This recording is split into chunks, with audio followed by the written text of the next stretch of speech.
Hello বন্ধুরা, আমার ছোট্ট একটা ভিডিও দেখবেন। দেখেন, আপনি বাজারে গেছেন, সয়াবিন তেল কিনতে হবো। সয়াবিন তেল কার মধ্যে নেবেন? বান্ডলে যাননি আপনি, না তো কী করতে হবো? দোকান থেকে একটা পলিথিন কিনবেন, ছোট্ট একটা পলি নেবেন, 1 কেজি 2 কেজি আন্দাজ, ছোটো একটা বোতল কেটে নেবেন।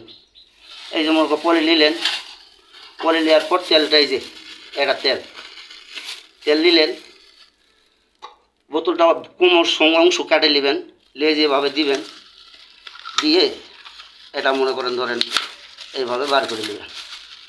বার করে দিয়ে আপনি চারিচুম্মাটা সরাই দিবেন। সরাই দিয়ে এই মনে করো মুক্কা, এই মুক্কাটা এখানে লাগাই দিবেন। বাস 1 KG 2 KG 3 KG 4 KG 5 KG তেল কিন্তু আপনার একটা ব্যাগের মধ্যে চলে আসলো, কোনো সমস্যা হবে না। যদি ভিডিওটা ভালো লাগে কমেন্ট বক্সে জানাই দেবেন। আসসালামু আলাইকুম।